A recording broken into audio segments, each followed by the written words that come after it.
bottle, you have me swimming. I don't think there was one specific moment that I decided that I wanted to be in the music industry. I always loved music, and I always knew and wanted it to be part of my life. I knew that it would be. So I think just a series of events led my life into it, willingly and unwillingly.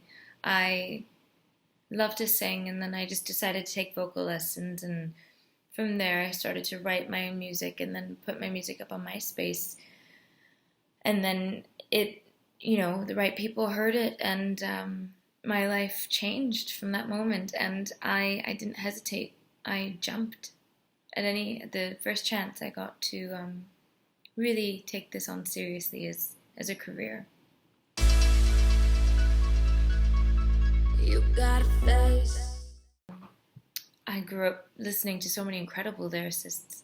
Nat King Cole, my mother used to play incessantly. Freddie Mercury is my dad's side. But I think personally, the person who I really gravitated towards on my own was Imogen Heap. I just loved her lyrics. I loved the way she put things. And I would just sit there and just listen for hours over and over again. The way she would put harmonies onto one another musically, and what she would say and how she would say things. It was just so simple, but I was like, yes, she gets it. That's exactly how I'm feeling. So I think I owe a lot of my writing skills to her. So thank you, Imogen, if you ever see this. You got a face like heaven. Would have to be, so many things. Well, it was a whole summer, so a lot of things happened. I think just when I was first told that I was going to go on tour with Justin Bieber, I could not believe it. It was crazy. I felt this rush of adrenaline, and I was the Tasmanian devil. I just went. I started jumping on the bed. I jumped from the bed, found my way to the couch, was jumping on the couch. I was screaming. I lived in an apartment building, so my mother came running, and she goes, "Shh, the neighbors, what are you going on about?" And I told her, and she started screaming too. So that was a big moment. That's the most memorable moment from the Bieber tour. Eyes are down, and I'm so electric. You shut me down. So wonderful. We were told the song that we were doing the day before, and then we were told the night before that we had to do choreography. So we were given just an hour slot, and they said, do this, this, this, this. Okay, now remember, and we'll see you tomorrow. And I remember I was petrified because I'd never really done choreography before. And we were just given a song, and we had to figure out what parts to sing. And I was performing in front of idols of mine. You know, I had Shaka Khan, Toni Braxton, Robin Thicke, Boyz II Men, all in the audience. So I was a mess.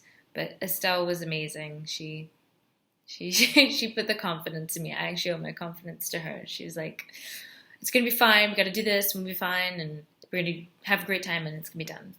And yeah, it was an amazing show. And I loved working with her.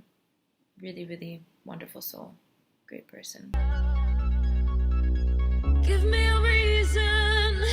I'm afraid. I write from my experiences. I write what I feel. I write all the thoughts that run through my mind. And I just, it's the one, I don't have to apologize. I don't necessarily have to explain. I just put down my lyrics, and all of who I am is in that. And that's why I come up with it. I bury myself within myself, which is sometimes unsettling, and comforting all at the same time.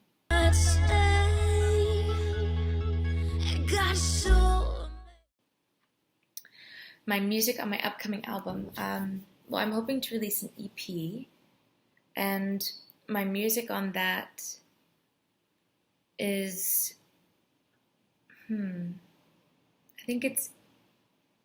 I decided to share my experiences of love on this.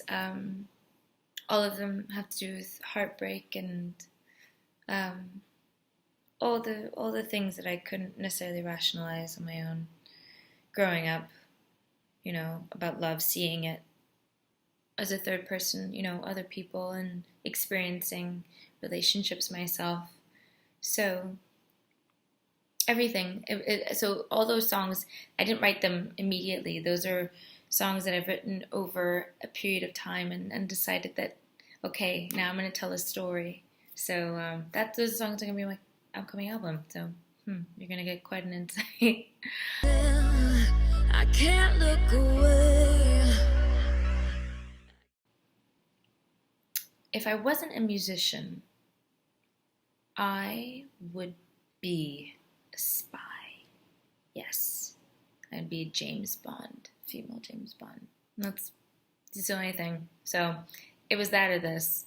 I'm a bit of a wuss when it comes to pain, so I thought the music would be a little less painful, So yeah, I'd be a spy if I wasn't a musician. Look away.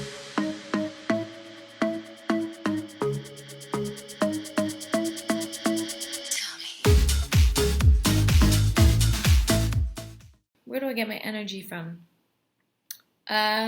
Lots of coffee, which isn't great for the voice, so I have to monitor that.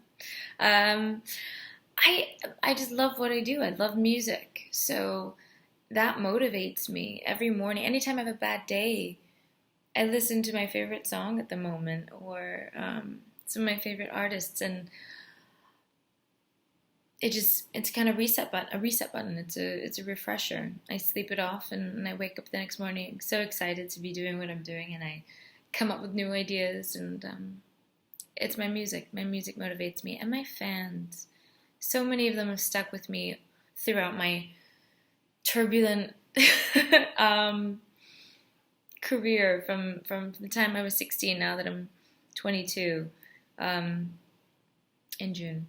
But so many of them have been there from the beginning, and we share memories of meeting one another and seeing many of them at lots of my shows, and I have lots of fans who tell me, do you remember when you did this show and this happened? And so my music and my fans definitely keep me going, and my parents too. They're kind of my backbones when I have a rough day. Yeah, they're great.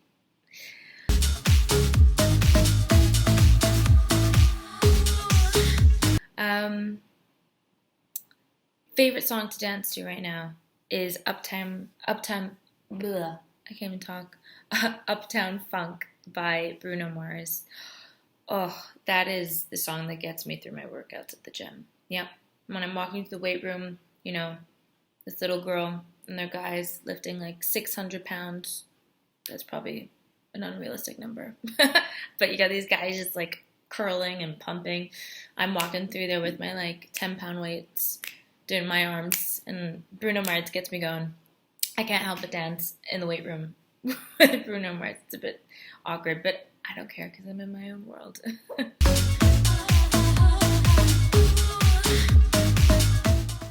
One of the artists that I would love to work with would have to be, he's not alive, but Frank Sinatra. I love his voice.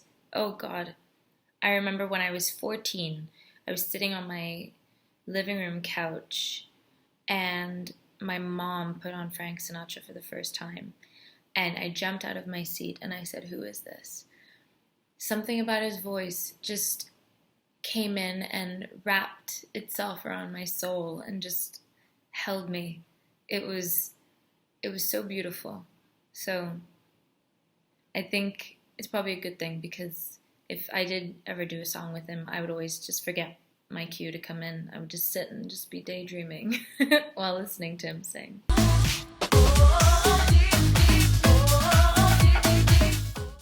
My favorite arena to perform in, to perform in any arena is amazing. So every single arena is my favorite arena.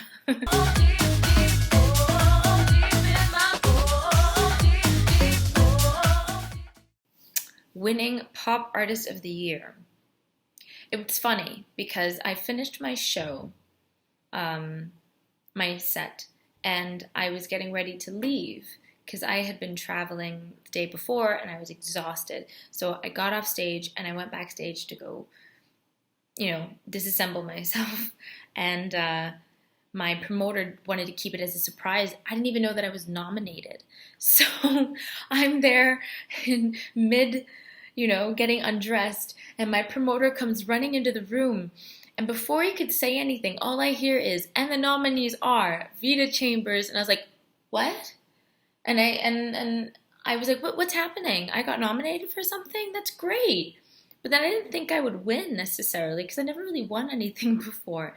And my promoter was like, Vita, you might win. I was like, no. And as I'm like still, getting myself back into, normal clothes, they're like, Vita Chambers! And I was still halfway getting dressed. I was taking makeup off and I was panicking because and being filmed, so I had to run out. And while doing reapplying lipstick and eyeliner, running and pulling, up my pants and shoes, it was a mess. So that was really funny, and thankfully I arrived on stage fully clad, and accepted my award. And I had no idea what to say because they handed me the microphone, and I had no idea that I was even nominated, let alone gonna win. So it was a great moment. I was shocked, and I was on cloud nine for the rest of the night. First award that I had won. So it was a great moment. I still have it, the award, skateboard thing, hanging up in my room. Very excited about it.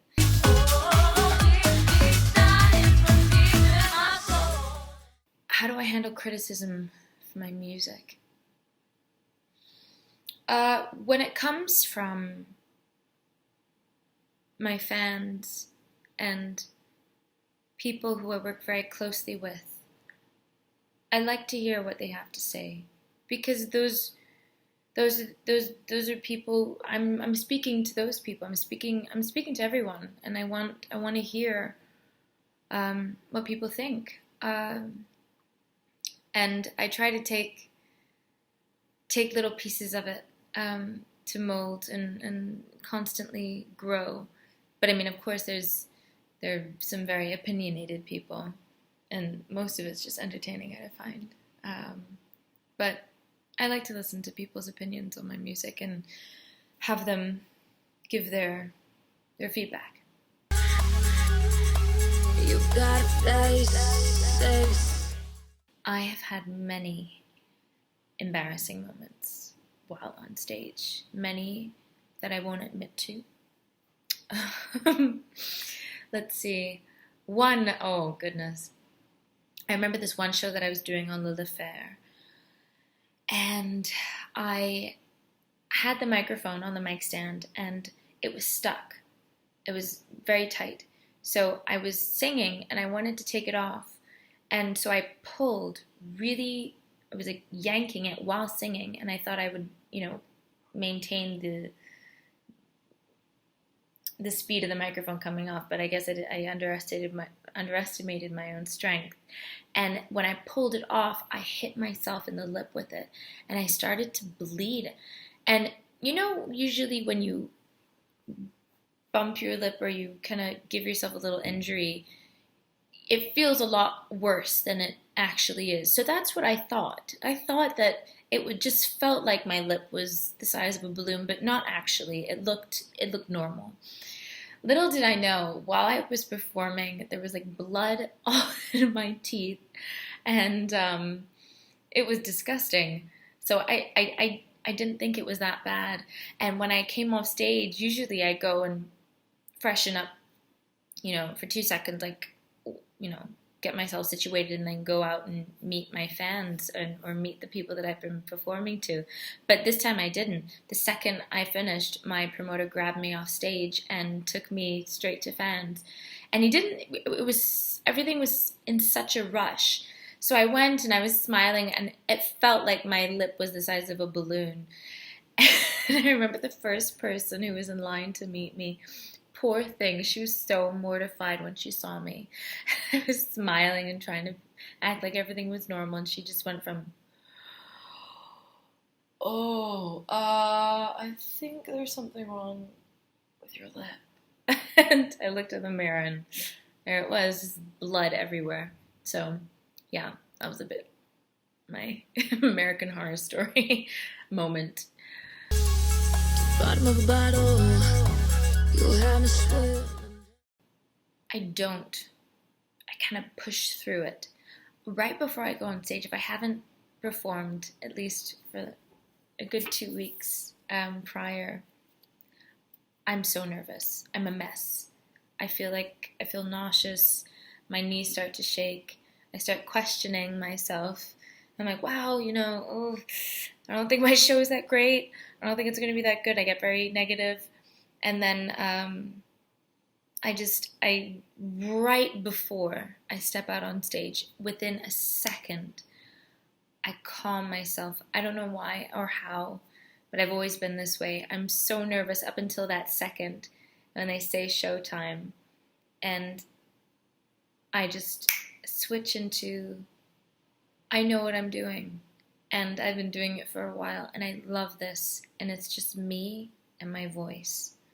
And once I get into, and then the second that happens, I'm ready for stage. And I turn into performer me.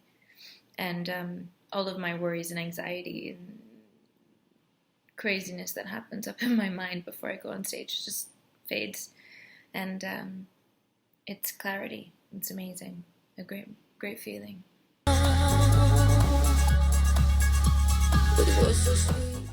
I'm releasing new music all the time. I just filmed a music video in my home, Barbados. I grew up here and I have so much love and appreciation for this island. It really has a lot to do with who I am and my morals. So I wanted to give back and show off the beauty of this country, my home, in the way that many people don't see it. Even tourists, not many tourists see the island that I see. So I wanted to show a different side of it. I hope people like it because it was crazy. Over 3 days, I flew my director down and he stayed with me. And every morning at 4 a.m. in the morning, we got up and we just went all over the place. We were filming out of cars and the sunroofs and on motorcycles and in caves and ridiculous, anything that came to mind, any ridiculous thought that popped into my head that I did as a kid, I just did it. I was like, Aaron, are you up? Are you ready? And he's like, yeah. And just film. Continue filming, no matter what happens. Just keep going. We did some ridiculous things. So I'm very excited to see that. And I hope you guys enjoy it.